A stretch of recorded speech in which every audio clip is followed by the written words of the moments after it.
Weege Show, brought to you by the Honda CRF 250R and 450R, not Atlanta Motor Speedway. We are at the Circuit of the Americas, COTA, outside of Austin, Texas, for the Red Bull Grand Prix of the Americas. I'm going to get you behind the scenes with MotoGP.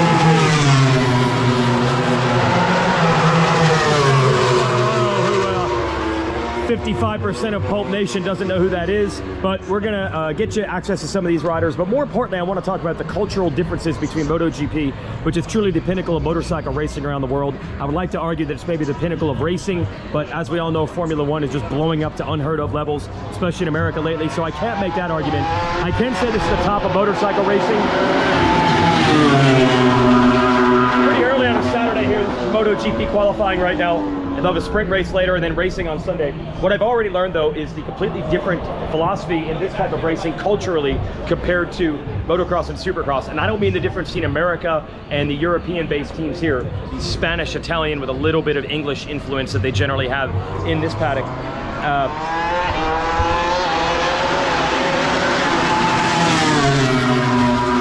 Cultural difference that I am talking about is the philosophy on how they go racing. This is the pinnacle. It's all about spending more money, more money, more money, more money. Technology of the bikes is absolutely ridiculous. I'll tell you more about that later. But also the philosophy of spend more, make more. This is a beautiful suite that I've got that Red Bull hooked me up. They're the ones that wanted me to come to this race and see what MotoGP is all about. This is a beautiful suite, and Suite Life is really what it's all about at these. It's about people that are spending 7 or 8 figures to sponsor teams, making them feel like their money is well spent. And that's not just Alex Marquez has gone down as we're watching qualifying here. And when I say money well spent, that door's locked. I don't mean return on the investment, profitability, how big a billboard is the motorcycle. It's about making people feel important. And that's how most racing around the world works. NASCAR is built that way. Certainly sports car racing is unbelievable at that level. It's based around people writing big checks because they love it and they feel important when they're here. And you can see all this infrastructure that's built in around this track, and then all the infrastructure MotoGP built in.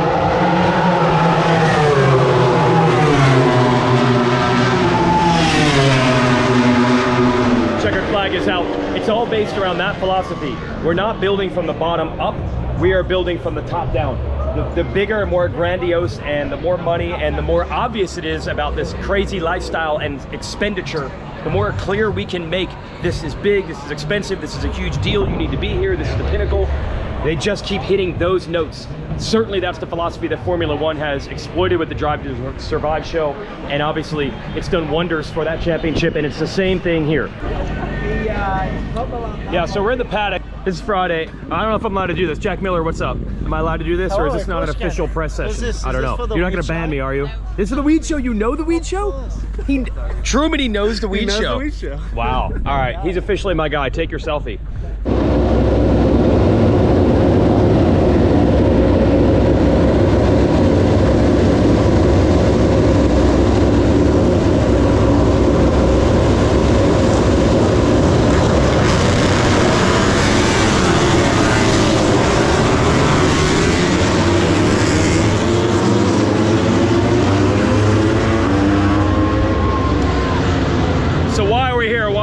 I'm going to tell you why we're here and why we're doing this. This is an amazing weekend for all the motorcycle industry. This is the biggest motorcycle series in the world, but here's the hidden secret. Austin is a great city. They have a football stadium. Can you imagine if we had a Supercross tonight mixed in with a Saturday sprint race and then go right over to a Supercross, say the normal 7 o'clock nighttime, and then come back and race on Sunday? Do you imagine how big the crowd would be if you could take this crowd? All these people are going to go to the Supercross if they could go. It's people flying internationally who will never have the chance to see a Supercross. This would be their way to double up. And then obviously the Supercross crowd, hopefully they're interested enough in this to maybe come over Saturday or Sunday or both. It could be the biggest motorcycling weekend that there is. There was a time when the Daytona 200 was one of the biggest road races in the world. And you had the Supercross. It was great to have factory road race and Supercross teams operating really together for the only time all year. Kind of lost that feel because the factories are not really involved with the Daytona 200 anymore. We could have that back, but at an even higher level. We could have a MotoGP Supercross combined weekend if they could hold a Supercross where Texas plays their football games in downtown Austin. Does the stadium even allow or want a Supercross? I don't know. But hopefully enough of the motorcycle industry could say, hey, that's an idea worth exploring. A apply some pressure, make it happen. Who doesn't want to go to Austin in the springtime? All right, it's Saturday morning. We're starting to open it up. There's the entrance to the paddock. Yeah, we're Texas style. That's the Red Bull KTM garage, and then across the way is their hospitality. It's a little different here because it's not a European race, so they don't have all their infrastructure. So they actually build these things for them to work out of. They have these transformer-like semis that unfold if you're at a race in Europe. And then hospitality is that side over here. And then all the garages are in there. Now, Jack Miller gave us a tour of his garage. That is off limits for all cameras because teams literally, and I've experienced this in NASCAR and all forms of racing, teams will study photos and videos of the other competitors' machines to try to figure out what they're doing with the bikes. So they don't allow people with cameras or photos in the garage. Suffice to say, the technology is absolutely ridiculous on these bikes. And to me, that's the real appeal if you're a motocross guy of MotoGP. The racing is really close and really competitive the last few years. Honestly, since Marc Marquez got hurt in 2020, he was a dominant force. Since he's been hurt for the last couple of years, it's been super competitive and unpredictable, so the racing is entertaining. But I think the big hook if you're a motocross guy is the technology in these bikes. These are spaceships. They are so far and away higher tech than anything we've ever seen in Supercross or even MXGP, which has works bikes. And remember, you're talking similar manufacturers, right? There's Yamaha, Honda, and KTM, for example, here. And what you see on these bikes, the leading edge of technology and trying to find every edge, it's a whole nother level here than it is in Supercross. So I think if you're a fan of motorcycling in general, it's something you want to experience. So since they don't have the giant unfolding semi-trucks for the teams, like I said, also the riders do not have motorhomes, so they set all this infrastructure up, all these tents here and all these pod crates to be their essentially motorhome without having a motorhome. So this is the backside of the hospitality areas and the areas where teams can have meetings. It's like a city within a city. And then these are offices. And then the riders have their own individual ones as well, the top guys. Yep, so most of the MotoGP guys will have their own individual spot. They call it a pod. A pod. So they can relax. Which suffices for a motorhome. But what's crazy to me is to think like this is just bare pavement. This is just a paddock. And then they bring in all this infrastructure and they bring in all this infrastructure. Those are all suites up there and the front stretch for the track is on the other side. So just a lot of infrastructure bought in. The amount of money that is spent is insane considering it's just one weekend a year to be at this racetrack for this event. F1 comes in here as well, and NASCAR was here a couple weeks ago at COTA. Now we're going to the track, I promise. Okay, so Moto 2 just wrapped up their section. Here's the start.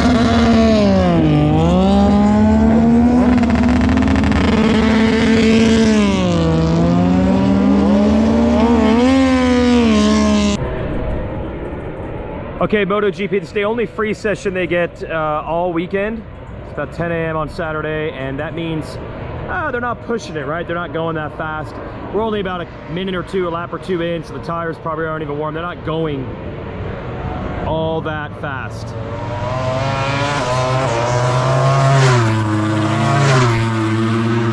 Yeah, not going that fast. They're not even pushing it. It's friggin' mind-boggling.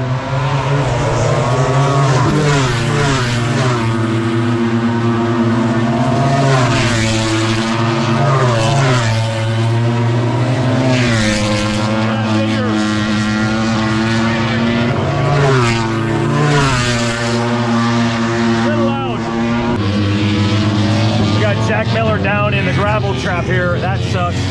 He's okay, obviously, but that's going to cost him a lot of track time in this session. Access. I can't believe I had this access. So they're getting his bike off the track.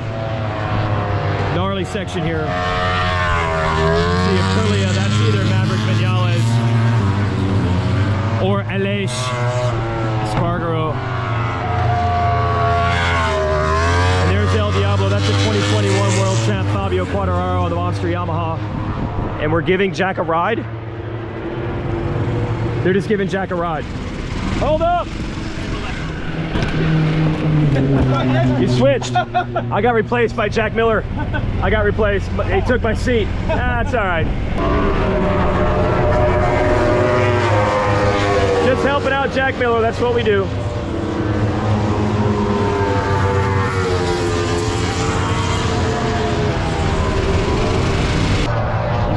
Okay, let's let her rip on the backstretch.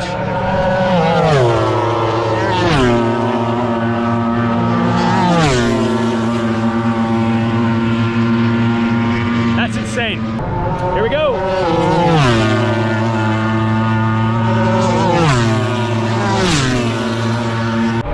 6 minutes after he crashed and we gave him a ride in the golf cart, Jack Miller's back. They have 2 bikes, so they don't have to repair it. This way they don't lose a lot of time during these free sessions. It's freaking crazy. About a mile long, this straightaway here in the back. Practice car.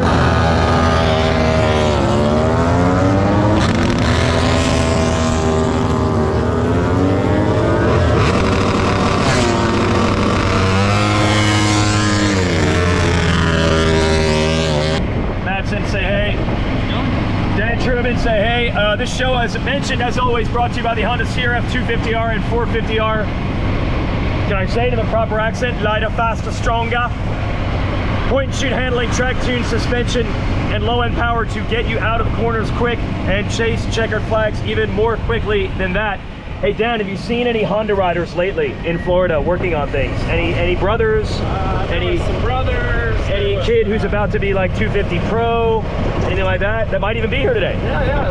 We have one of the riders showing up today. Yeah, Chance Hyman's gonna hang out. Yeah. Yep. Always nothing but good things about the bike and the testing this week, so it was good. Okay, yeah, get ready. Jet Lawrence working on the 450 program for outdoors. And then this is the cool thing about MotoGP, there's so much infrastructure. So over here, this is like the fan infield section, right? So there's demo rides, Yamaha, CF Moto. We're all trying to figure out exactly what the story on CF Moto is, but their display is impressive.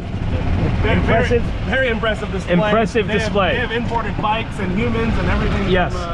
So people can actually take demo rides on the hills here around Austin, and the other manufacturers have displays obviously as well. So the cool part yesterday, Jack Miller took us on, I said we couldn't bring the camera in there, but he gave us a tour of their pit box. They're so leading edge here in the technology in MotoGP. The motorcycles are obviously unbelievable. They have carbon fiber forks on his motorcycle, not just the upper fork tube, but what you call the upside down fork. The big upper tube is carbon fiber, but the lower tube is actually, the internal is carbon fiber. They just wrap it in chrome. So it looks like a regular fork shaft with a hard coating, but it's actually made out of carbon fiber. We actually got to hold the forks. They weigh like nothing. Everything in the bike is super lightweight, but you'd expect that, right? The shocking thing is, there's the KTM just merchandise right there, just merchandise section. And then this infield we're gonna go to over here is where the fans can hang out. They'll have bands playing, food. And again, there's a Honda display and other manufacturers as well. Headed back to the fan sections here for the racetrack. So the teams are allotted a certain amount of weight in their cargo when they fly away to long distance events like this, going from Europe to America. So everything that they need, from tools to their pit boards to the toolboxes, even the stands that they work the bikes on, that all counts in their shipping weight. So what the team's figured out is, if we can make every single thing we work with weigh less, we can have more stuff and stay under the shipping weight. And the penalty if you're overweight costs so much. There's the racetrack there. The penalty if you're overweight costs so much, it's worth making every single thing the team uses out of carbon fiber so they don't overpay for shipping. So they have tool trays that we saw that they put all the wrenches in that are made of carbon fiber. The pit boards are made of carbon fiber. The radios, the headsets are made of carbon fiber. Pretty much everything we saw besides the wrenches are made of carbon fiber. I bet you the wrenches are made of titanium. Everything the team uses is lightweight, so they can put as much stuff in the box and ship it here, but not be overweight on the shipping costs. It actually pays for itself. We're off with another session. I'm going to assume that's Moto 3 going back out. And then the technology of the motorcycle, the brake pads, we got to hold the brake pads. The brake pads feel like that surface right there. They are rock hard. It feels like concrete. But when they get hot, they soften up. They're useless when the brakes are not up to temperature. The brake discs are massive, high plates, but they weigh nothing because they're carbon ceramic. And then of course, when you get to electronics and mapping, the riders have so many decisions to make on the handlebars. Ride height devices, changing the mapping.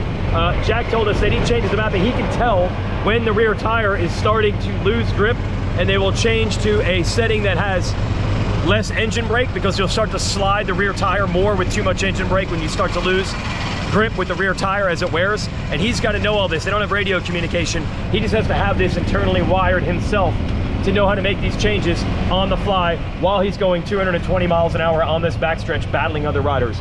It is the leading edge of motorcycle racing. I guess you can say F1 is maybe the leading edge of motorsports in general, but they'll give them a run for their money here with what we see. Let's give you an idea of the infrastructure. This is the giant tower. This is suites and things like that. This building here in the front stretch, I'll show you in a minute when we go through the other side. This is all the infrastructure. I was showing you all the pods where the teams have offices and the riders are using instead of motorhomes. That's all there. Yeah, there's a Ferris wheel. There's this very famous bridge thing, which I don't know, maybe I'll go up in that, but I got a lot to do. I really don't actually. So yeah, these are the team offices and hospitality from up here. And then Moto 2 bikes are out on the track right now. That's some of the racetrack there. That's some of the racetrack there. As I mentioned, the elevation change is a lot more than you would expect. If you watch this on TV or through my own camera, it probably does not do it justice. Okay, we got the Great American Hope here. We got Joe Roberts. Thanks for hanging out, Joe. Hey, what's going on, Yes. man? Okay, so take me through, first of all, the expectations coming in, because look, you're an American here in America. Probably adds a little bit of pressure. Can you think of it that way, or you just got to do your deal? No, I mean it's sick being here. You do think of it? Yeah, Yes. of course. You gotta try your best here. You gotta push like 110% when you come to your home So track. you circle it on the calendar. It's special. Yeah, definitely. Okay. Yeah. How does the track, like I've heard quite a bit about this track and bumps and things like that. How is this track for you guys? I mean, yeah, it's fun. It's bumpy. I'm not It gonna is, lie. yes, But yes. if you come here knowing it's bumpy, you don't feel it. You know, being that bad. But there's actually a track I was training at a bunch in California called Buttonwillow. Yep. That's probably about 10 times more bumpy than this place. Okay. So this place feels pretty, all right to me. Yes. You're comfortable being uncomfortable on Yes, it. Yes, yeah, exactly. definitely. And it's gone pretty well, the time so far, right? Yeah, yesterday we were 4th in the combined sheets. Today came out 8th in the free practice 3. But yeah, just working on tweaking some things. Had a nice little save and turned 15 on my elbow, so that's always fun. Yeah, good photos of that. Yeah, for sure. But yeah, qualifying, I'm feeling stoked, man. It's nice to be here. All right. I'm feeling better than I ever have at this track. Okay, so this could be the weekend. Hell yeah. Okay. You started out, you came through with what we call the American Racing Team. Isn't that what it was called? Or Yeah. is called. Yeah. And now you've moved on to another team, right? Yeah. So where do you live now? Well, I mean, it didn't really ever dictate where I lived, but I was always kind of moving around Spain, Portugal. Yes, but not here, like you've been in Europe. No, Yes. I pack up and I leave for the year. That's basically crazy. the way Yes, it goes. So, yeah, I'm going to be in England a little bit more this year. Okay. Luckily, the season, like the way the schedule is, we can kind of come home stateside a little more, which is freaking nice. You like that? Yes, yes. So there is still an adjustment process. Living over there, not speaking the language, or do you get the language now a little bit? No. Not at all. Typical American. I just speak Yeah. English. All right, they're gonna go out on track. Joe Roberts, nice to meet you. Good luck, Moto 2. Yes. Maybe the win, maybe. Thank you. Oh yeah, it's sprint race time. We're getting ready. So this is a new thing this year. You might have heard about it from the MXGP ranks. We have races on Saturday now. They're half the distance, I believe, of the normal MotoGP race, but they do pay points. And it's become pretty exciting to watch the shorter action-packed races. These are the garages here. That's your Red Bull KTM guys. This is the Repsol Honda team. That's where Marquez would be, but again, he's out injured. Suzuki, they shut their team down at the end of last year. So John Mir and Alex Rins, they moved over to the Honda teams. This is a satellite Honda team. Rins and Taka Nakagami. It's called LCR Honda. And then Miguel Oliveira, I believe, back from injury. He got run into actually by Marquez at the first race of the year. Will Fernandez, a lot of young up-and-coming guys here. And the big story lately in MotoGP is that this group right here, Aprilia, yes, Aprilia won a race last year. Aleix Espargaro battled for the title. Maverick Vinales, who you've probably heard of from his Yamaha days, on the verge of podiums and wins really weekly, those two riders. That's pretty impressive. You got young guys. That's actually VR46. That's the team that's owned and run by Valentino Rossi, Luca Marini, Marco Bezzecchi. Alex Marquez, that's Marc Marquez's brother. He moved from Honda over to another Ducati team this year. There's 8 Ducatis on the grid, which is crazy. There's like 4 Hondas and 2 Yamahas, and I think 4 KTM. So Ducati has so many numbers, straight up numbers on the grid. And right here is the number 1. That's the championship bike. That's the Pecco Bagnaia, last year's champ. This is almost a full garage here, and then I'm going to give you the other side real quick. This is Fabio Quartararo's bike. It's his teammate, Frankie Morbidelli, and that's Quartararo's Monster Energy Yamaha. Hoping to get this season on track started pretty slowly for him, whereas last year it had a huge early points lead.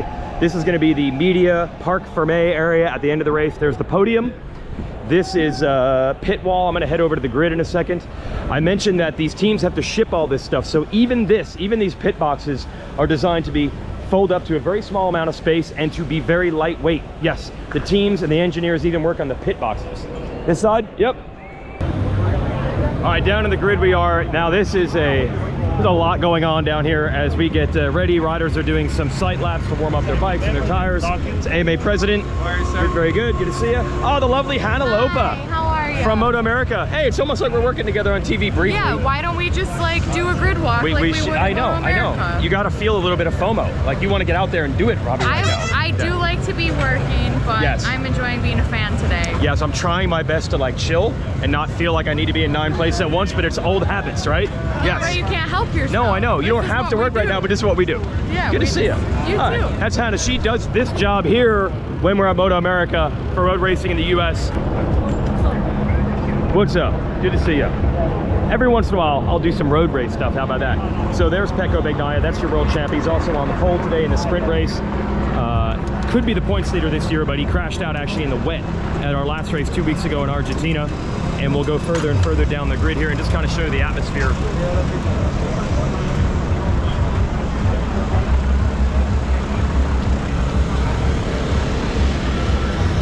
And these positions for the sprint are based on the qualifying times from earlier in the weekend. Full field doesn't get in, so they got to hustle through qualifying to just even get into the sprint race and have an opportunity to earn those bonus points.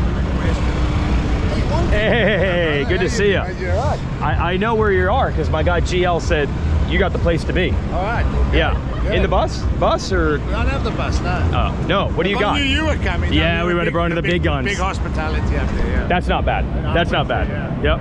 See you, man. That's our old friend Hilton from Hearts Unlimited, big part of this event. There's your champ from 2021. This is Fabio Quartararo. Huge fan, you know, of all the fans at Pulp Nation. They've all heard of this guy. And it's hot out here, so you can see they're already doing everything they can to stay cool. It's Texas here in May, so you can imagine what it's like.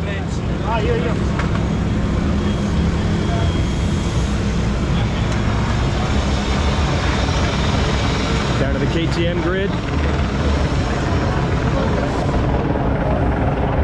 Good to see you, Sel. I got a pass. Hey, you want to read my name? Yeah, but you don't have this one. You should have that. I got to have that one. I feel like I'm doing okay. Yeah, they gave me this. Yeah. Hey, nice to meet you. Very good.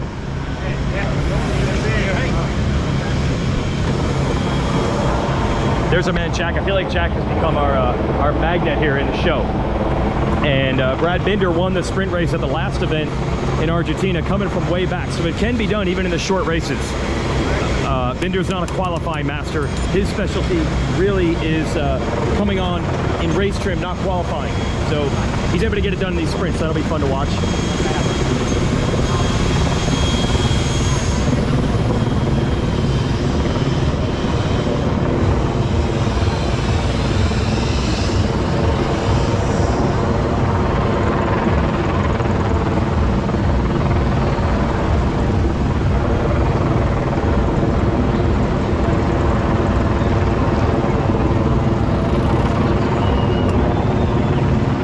Places the Weege show has never gone before.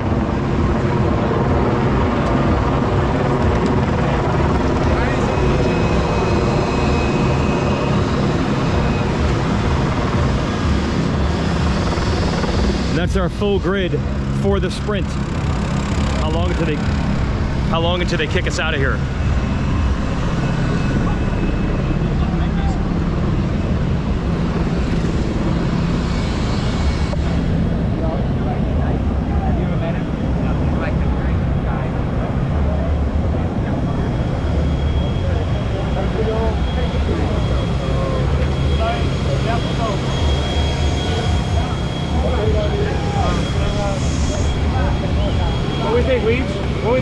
What do we think?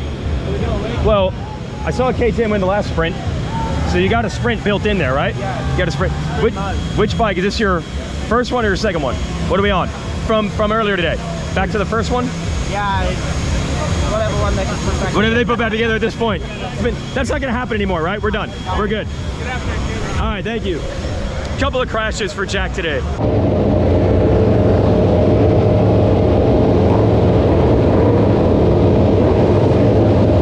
Look at the ride height drop.